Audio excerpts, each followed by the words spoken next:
तो दोस्तों, आज हम एक हॉन्टेड पेंटिंग की कहानी देखेंगे जो कैसे लोगों से अपनी मौत का बदला लेने के लिए तड़प रही है और कैसे उसका बेटा भी अपनी माँ की मौत का बदला लेने के लिए सारी हदें पार कर देता है। तो कहानी की शुरुआत रुचा और उसकी बेटी रचल को दिखाने से होती है। रुचा को पैसों की काफ़ी ज़रूरत थी ताकि वो अपनी बेटी की आंखों का इलाज करा सके, क्योंकि वो ठीक तरीके से देख नहीं पाती थी। उसकी बेटी उसके पास आती है और पूछती है कि क्या मैं अंधी हो जाऊंगी, जिस पर वो कहती है कि मैं ऐसा होने ही नहीं दूंगी।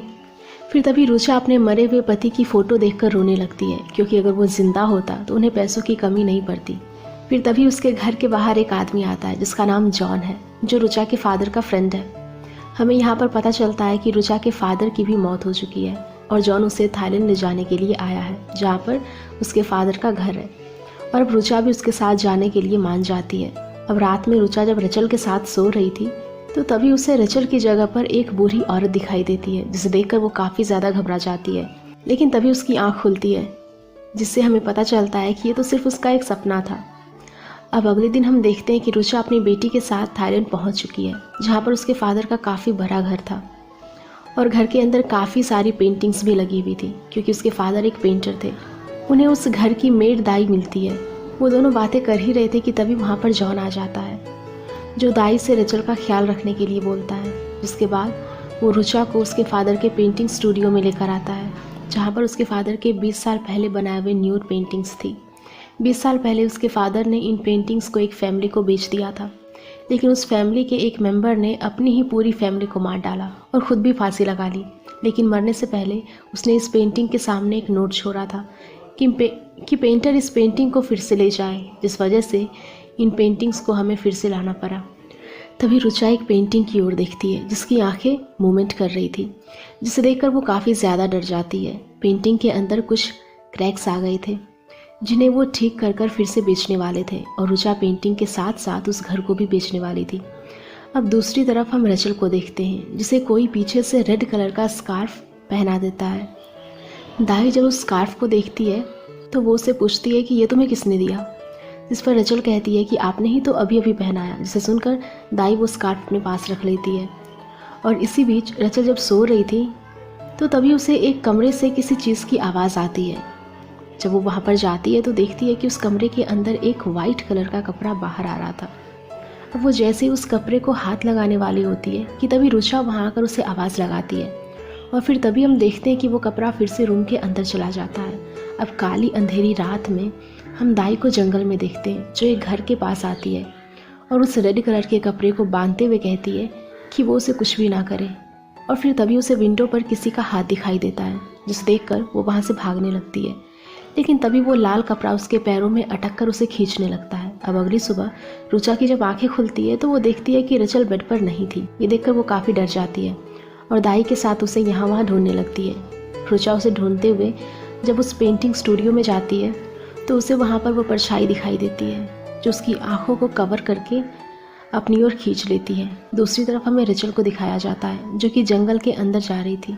एक सांप उसे काटने ही वाला था कि तभी एक आदमी वहाँ आकर उसे बचा लेता है और रुचा के पास लेकर आता है। अपनी बेटी को सही सलामत देखकर रुचा काफ़ी खुश थी।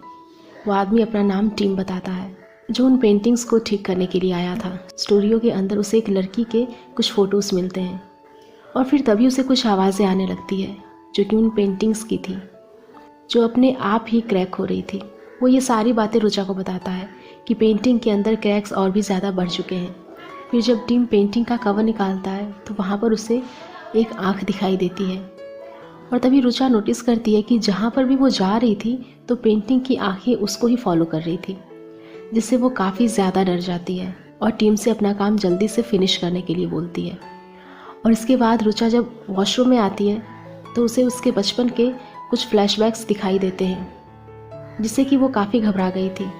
और फिर उसी समय उसे रचल के चिल्लाने की आवाज़ आती है। रुचा जब उसके पास जाती है तो वो बताती है कि बेड के नीचे कोई है। और फिर जब रुचा बेड के नीचे देखती है तो वहाँ पर सचमुच कोई था।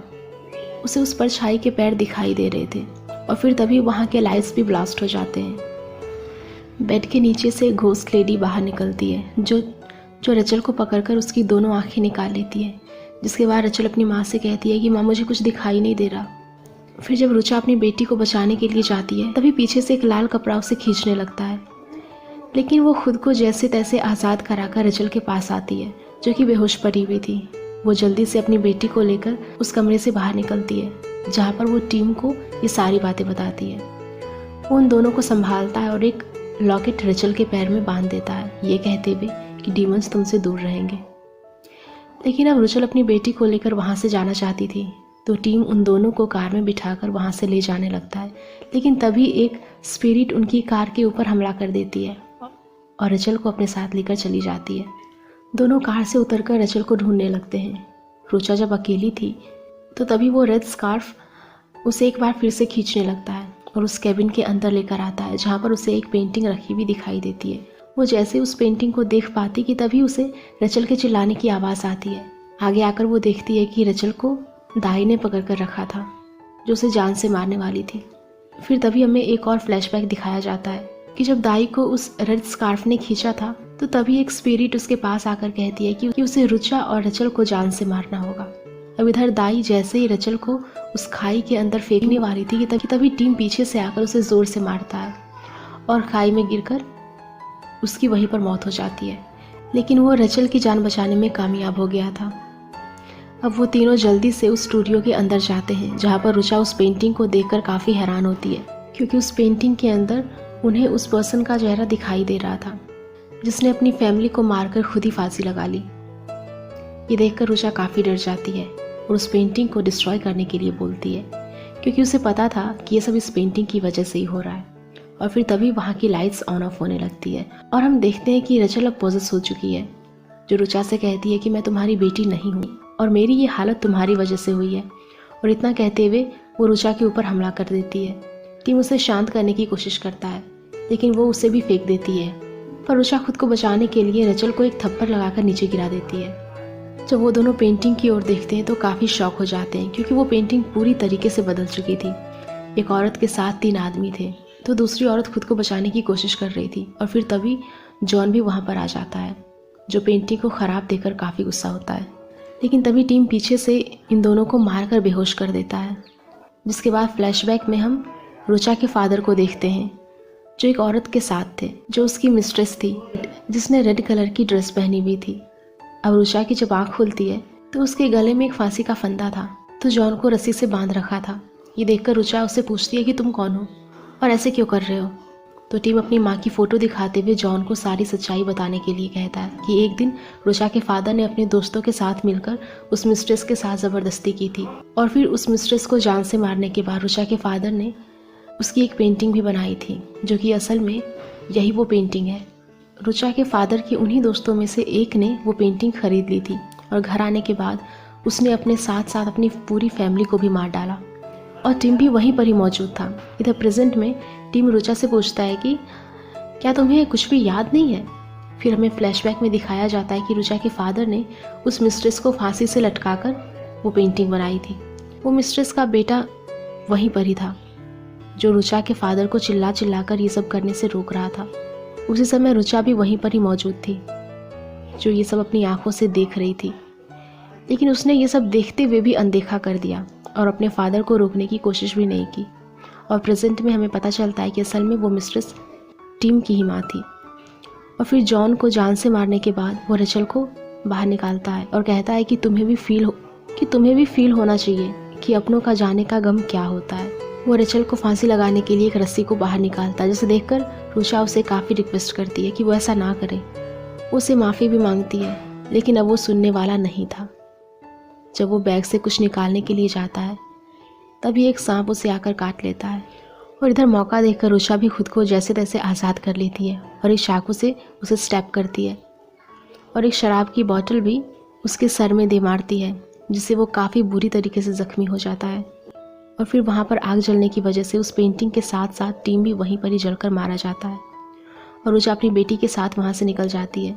अब मूवी के आखिर में हम उस पेंटिंग को देखते हैं जो पूरी तरीके से जली नहीं थी और उसकी एक आंख अभी भी मूवमेंट कर रही थी। और इसी के साथ ये मूवी यहीं पर ख़त्म हो जाती है। तो दोस्तों, अगर बात की जाए उस पेंटिंग की तो वो सच में हॉन्टेड थी, जिसके अंदर टीम की माँ की आत्मा थी जो उन लोगों से बदला लेना चाहती थी और टीम भी अपनी माँ के मौत का बदला लेना चाहता था। जिस वजह से उसने उन सभी लोगों को मार डाला जो इसमें शामिल थे। तो दोस्तों, अगर आपको ये वीडियो पसंद आई हो तो प्लीज़ वीडियो को लाइक करना, शेयर करना और ऐसी मूवीज़ के लिए हमारे चैनल को सब्सक्राइब भी कर लेना। Thank you.